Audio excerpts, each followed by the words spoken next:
welcome everyone. Welcome to our third player interview for After the Final Whistle podcast. And today's special guest is one of very high caliber. And Han, welcome to you as well. And introduce our special guest.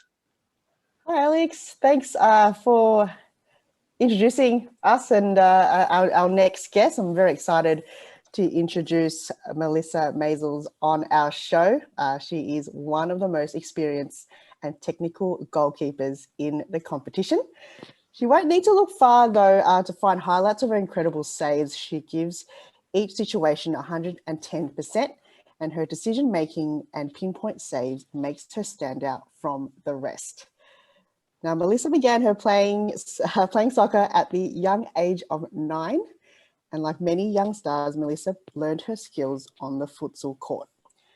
She has represented Victoria on 4 occasions for futsal in national competitions at the Australian Institute of Sport. And as young as she was at the time, it wasn't until she was 18 that she pulled on her first pair of gloves. And boy, did she not look back. Now, Melissa's drive and work ethic was rewarded when she signed her first football contract with Melbourne Victory in 2012. Since then, Melissa has moved to other clubs to gain experience and joined Canberra United in 2014. That same year, they won the W League Championship. And when there are highs, there's also lows. And when Melissa transferred to Perth Glory in 2016, she unfortunately suffered a serious season-ending hand injury. Though quickly bounced back and was fully recovered the following year and played every single minute. After a season with her old club, Canberra United in 2018, Melissa had decided to return home to Melbourne to play for her current club, Melbourne Victory, which are the current champions. She has played a vital part for NPLW teams such as FC Bulleen Lions, Heidelberg United, Bayside, Southern United, and Alamein. Melissa's contribution to the game is second to none and strives to help others to become the best they can be. In doing so, this year she was appointed Technical Director for Mount Martha and Brighton Football Club.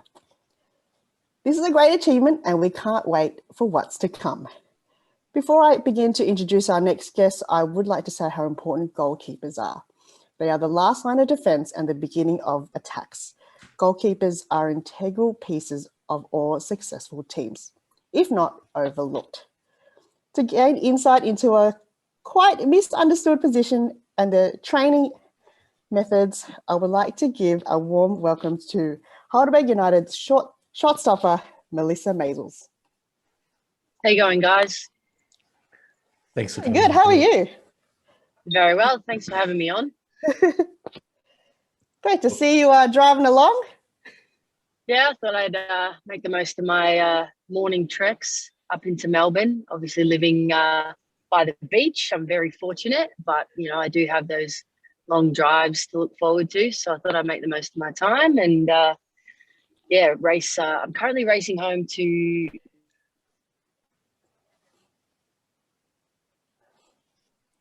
She's racing. Co-parent my new puppy. Oh, nice. Sorry, we lost connection there. Oh, there we go. So hopefully we haven't missed anything from that introduction. It's quite an extensive CV, and we really can't thank you enough for taking time out of your day today to come on our podcast. We really appreciate it. So let's kick things off. Let's sum up your performance this season for the few games that we did have. How do you think you went? Yeah, it's really obviously unfortunate that once again we had to cut the season short. I know we went through it last year, not even having a season. So at least we were able to get out on the pitch. For me, it was crucial. I've in my W League endeavours been, found myself on the bench for a couple of seasons now, and I really did need to get out and play.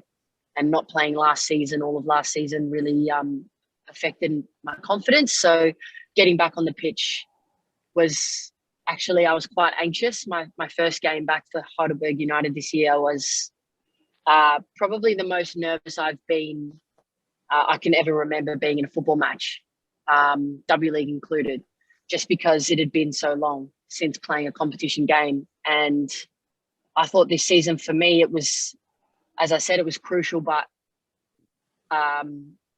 I found myself playing probably the best I've played in quite a while.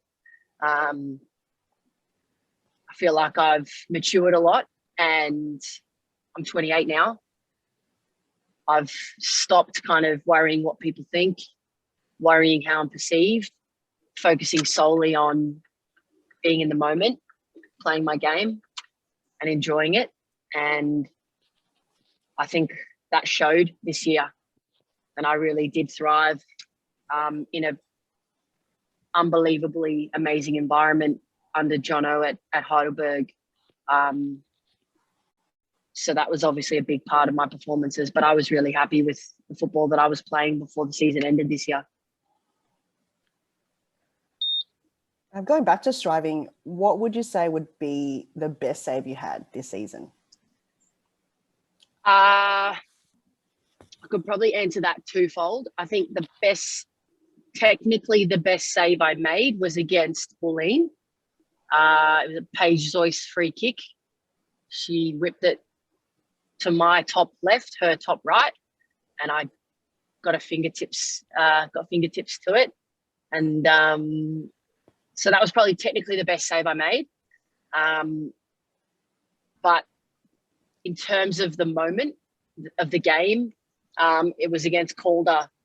I made a one-on-one save, actually made a couple of one-on-one saves against Calder, and we went on to beat them 1-0. For me, that's almost better. It kind of sits in my mind a bit more vividly because of how important the save was. It may not have been technically as good, but it was such an important save. It helped us go on and beat Calder for the first time since I think it was 2016. So, yeah. Funny enough that Han and I did that game, and we did mention it was really down to your keeping skills that really won the 3 points, because Calder absolutely peppered your goals throughout the whole day, and then you're just unbelievable. So it's good to see that that was one of your best moments. You mentioned you've those 2 saves. How do you feel after a good save? Does that hype you up even more? Does it calm down your nerves? How do you feel? I would say it calms me. It makes me feel like I just feel like I've done my job. That's what I'm there to do. It doesn't feel it doesn't feel extra special. It doesn't like you said, it doesn't hype me up per se. It more so brings me down, levels me out, builds my confidence, composes me, reminds me I know what I can do. And just cements that I've done my job. I can hold my head high for that moment. In that moment, I've done what I'm out there to do, because I'm out there to protect the goals as best I can. Some people have kind of assimilated like a big save to like scoring a goal, basically. Yeah. For me, it's not really like that. It's just like hitting an accurate pass. It's like clipping a ball to a fullback and hitting the target. That's what I'm there to do. It's my bread and butter. It's my job. And it just kind of builds my confidence as the match goes on. And continuing on to that, what do you love most about being a goalkeeper? Ooh, that's a good one. I do enjoy the responsibility. I enjoy the pressure. And, being able to come up big in good moments. You do feel, quite a sense of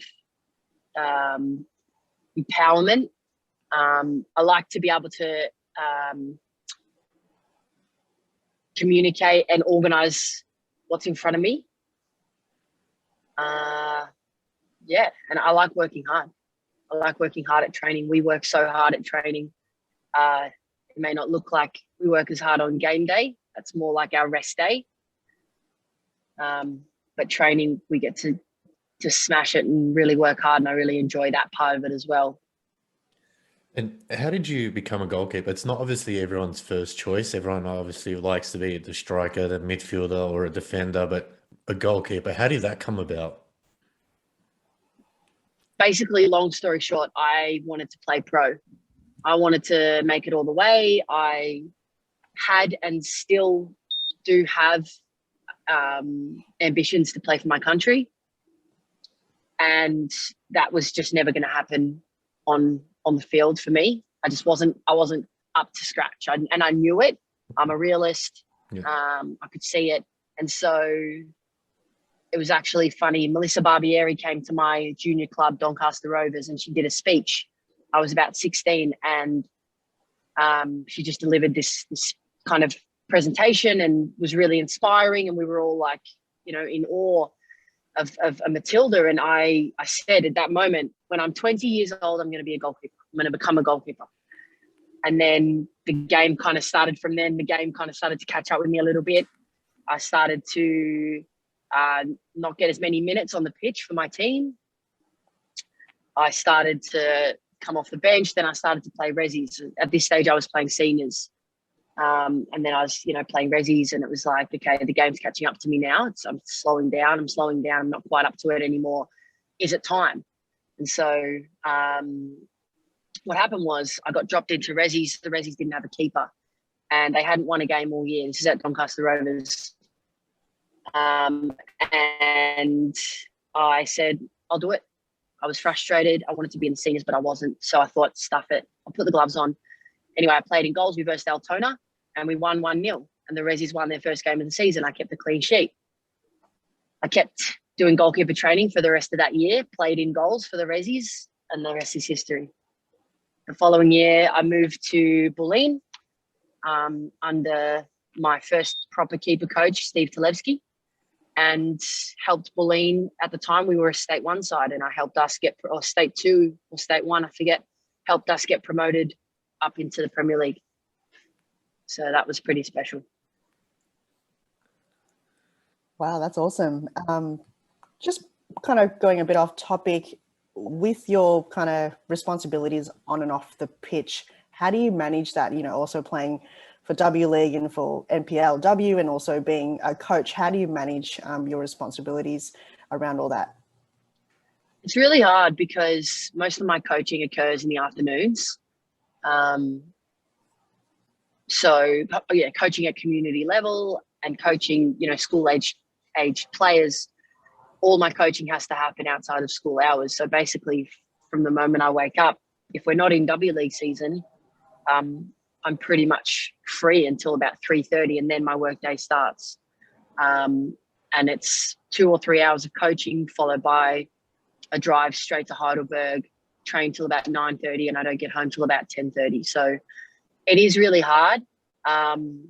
It's also very hard because of how far away I live down in the Mornington Peninsula, but it's a sacrifice that I make. I get to spend the whole day, you know, at home and with my partner and stuff like that. And then my work day begins. So it's a tough juggle. It's a lot easier in W League season when we train in the mornings because I get to spread things out a little bit more and I don't have such late nights.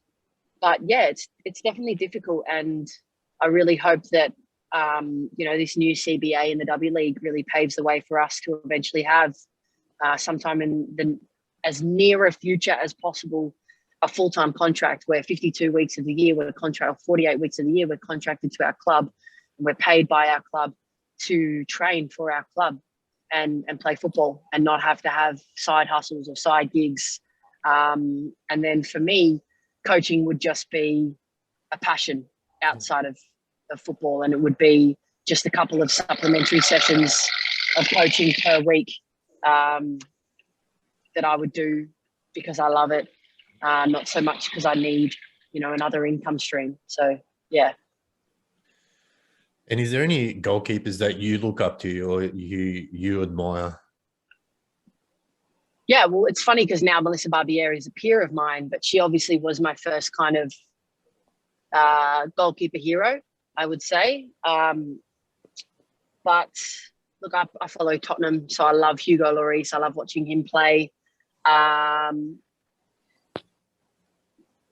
love watching the NWSL, and now also the WSL, the English League. Yeah. I love watching those keepers in action. Obviously, watching all the keepers at the Olympics was phenomenal. So yeah, not one specifically. I think that's important too, though, because I can draw little things from a lot of other goalkeepers' games, and I can say, oh, I love the way that, you know, this keeper does that, this keeper does that. So yeah. And now that you're actually, you know, someone that, or younger players look up to you as a goalkeeper, what advice would you give someone that's looking into goalkeeping or, you know, just started out? What would you tell them, and what advice would you give them? I would just say enjoy it and work hard. Obviously, you know, I am a goalkeeper coach as well. I've got some, you know, technical advice I could give as well. But at the end of the day, each keeper is going to work with their own keeper coach and their own team coach who are going to want them to play a different system, a different way, and build their technique in their own particular method. So I would just say really enjoy it, but fundamentally as a goalkeeper, start the habit of working really, really hard at training. If you don't feel like you're leaving a training having really pushed yourself, then have a rethink and really because the conditioning part of goalkeeping is so important. The harder you work on training day, the easier it is for you to go and make those big saves on game day. You don't want to be exhausted on game day. You want to be fresh in each individual moment to be able to make the big save or execute the, you know, the accurate pass. So I would say work hard. If I was to say something technical, it would simply be get your footwork right and get your handling right. Beyond that, you'll work with a coach and they'll sort out your dive technique and everything. But obviously handling is very important, catching, and footwork's very important. The way you move around the goal is almost just as important, if not could be more important than the handling aspect, because if you're not where you need to be, there's no way you're going to make the save in the first place. So footwork's important, moving around your goal, get where you need to be, handling, secure saves, work hard and enjoy it, have fun. You mentioned about game day. Are there any superstitions you have? Do you put your left glove on, a right glove, or boots on? Is there anything that you do each game day? It's funny, I've completely grown out all my superstitions. So when I was younger, like I'm talking between pretty much about, since I can remember, probably 12 to about 16, 17, 18. The night before game day, it would be trackies laid out, kit laid out on top of the trackies, undergarments laid out on top of the kit, like everything in order, like a human was lying on my dresser ready to be put on. To me, it was like everything was immaculate, bedtime immaculate, pasta compulsory before game day, all of that. Same breakfast every game day. It was ridiculous. And I've completely outgrown it all because obviously I've grown up and I've, you know, grown to understand that you can't control everything. Yeah. You can't, something's going to happen. My car's going to break down on the way to the game. I'm going to have to drive to the team manager's house and pick up the keeper strip on the way to the W League game. You know, it could happen. All these things could happen. So, you know, I lost all my superstitions and I've been able to just, you know, say that if I were to rock up to the game and have nothing but my boots, my gloves and my shinnies, I could play.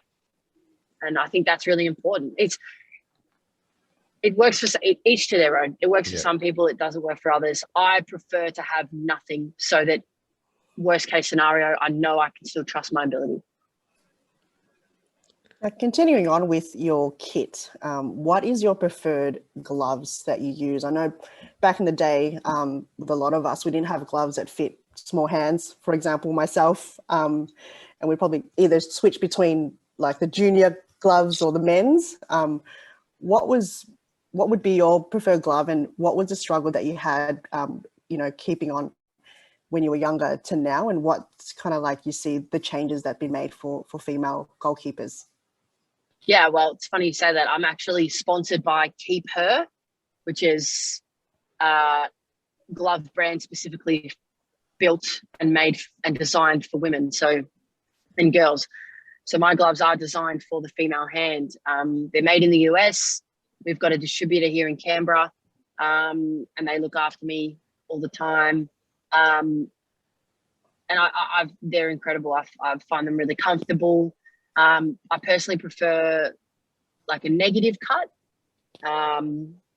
versus the other, a hybrid or a roll finger or a flat palm. So a negative cut I find fits my hands nice and snug. But I've got quite big hands. I always have had quite big hands. So the men's gloves also do fit me. What I found was it's just so expensive. Gloves are so expensive and you just churn through them. Like if you're working hard, you're going through a pair of gloves every 3 weeks minimum. So that's always been a big challenge, like financially being able to support myself through my kind of more junior years until I got sponsored, and I couldn't be more grateful to my sponsor for looking after me.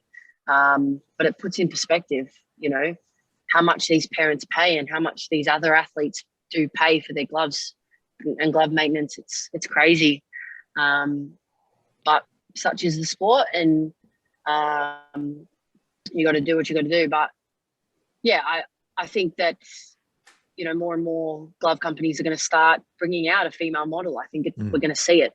They're already doing it in apparel and undergarments. So there's absolutely no reason that, you won't see the big names start to bring out female goalkeeper gloves, specifically for the female hand.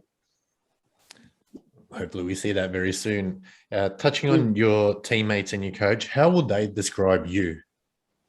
At Heidelberg? Yeah. Or all of them? To be fair, I'm the same. I'm the same everywhere I go. What you see is what you get. Lively, passionate, emotional. I care a lot, probably too much. I take things to heart, so I definitely wear my heart on my sleeve. I don't really hide much. You'll know if I'm in a good mood. You'll know if I'm in a bad mood. You know if I'm upset, and you'll probably know why, because I'll tell you, and I'll ask for your help or something. So, but yeah, I think I'm a bit of fun as well in the change rooms as well. I think I'm good to have around, and just keep it light. It's supposed to be fun. We're supposed to enjoy what we do, and yes, we are playing professionally, and yes, we do need to perform, and that's why we work so hard 5-7 days a week to make sure that on game day we get to just have fun and express ourselves. And you'll always catch me dancing in the change rooms and singing and getting a bit crazy and stuff like that. So yeah, I think I'm a bit of fun to be around, but I'll also bring that, that drive and that, that passion and motivation. I feel like that was a big part of my role at Victory last season, was just getting around the girls and really motivating and making sure that off the pitch I was supporting in every way I could.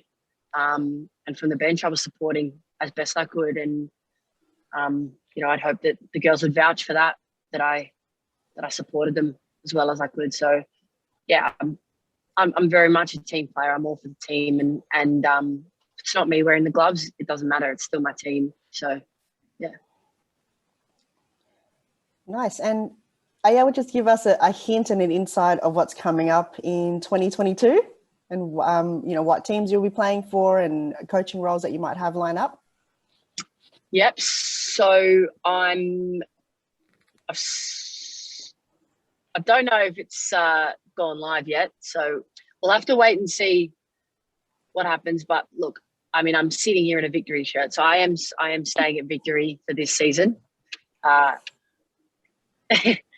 And I have committed to stay at Heidelberg for next year, which is exciting. I'm really excited for the club and what we can, what plans we've got in the works at the moment with Jono and Helen and all the support there at the club. I'm really excited to get cracking with Heidelberg again.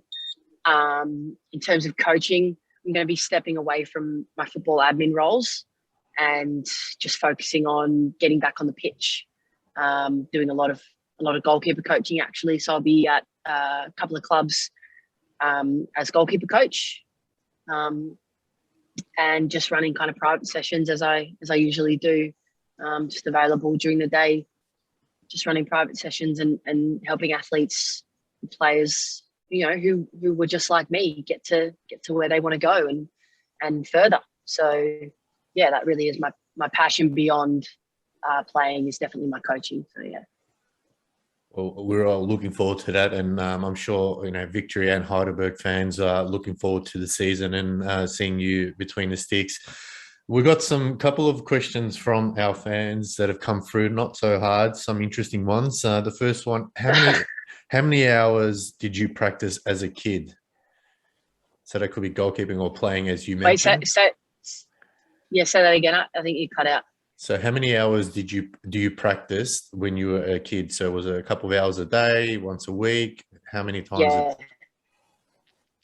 When I was younger, it would be, I would make my dad park his car outside of the garage during all winter at night so that I could be in the garage juggling, like watching YouTube videos and juggling in the garage until 10:30 at night when I was like 14.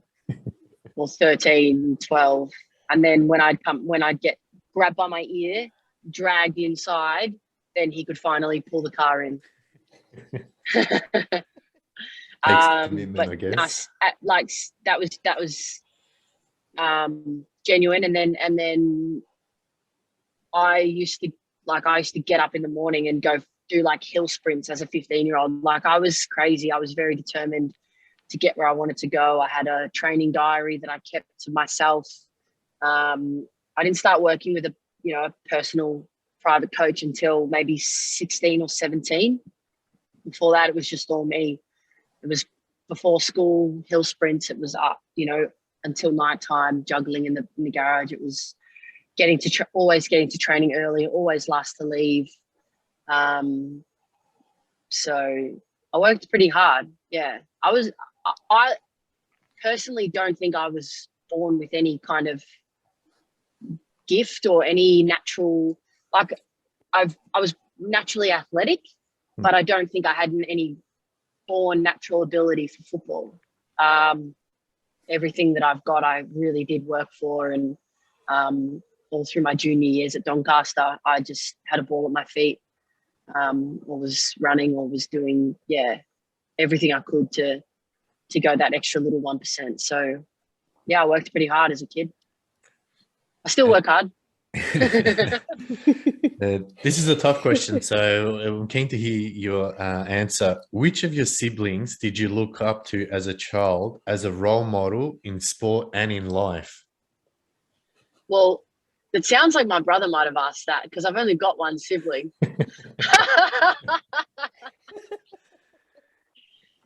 I definitely looked up to my brother Scott, even though he was younger than me and shorter than me. I actually started playing football before him. A lot of girls started playing football because of their brothers, but I started soccer before him. He joined because of me. But yeah, he was great to have. He was a great sibling. I couldn't have asked for a better brother. We go adventure together. We would go obviously play soccer together. We would go play basketball in the backyard together, all of that. So he kept me on my toes, kept me busy, and it's too bad he's not very funny anymore. So Well, that's pretty much all the questions we had, Mel. We can't thank you enough for you coming on board. We know how busy you are with coaching and everything else in between, and to have someone of your caliber on our podcast means the world to us. So we really can't thank you enough for that. Again, we'll can't thank you enough, and we'll obviously be supporting you on your journey, whether it's with Victory or with Heidelberg. We always will follow you closely by, because you're a great supporter of ours. So we can't thank you enough for that.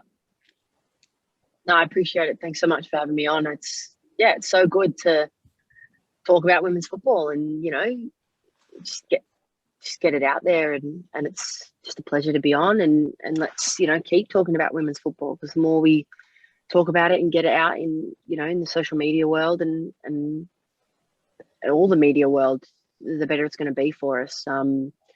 So yeah, fantastic. Thanks so much. Thank you. And Han, once again, thank you as well for your co-hosting duties. Doing a fabulous job as usual. And we'll see you all next week for our next podcast. Make sure you stay safe, and we'll hope to see you in the pitch shortly. Thanks for watching.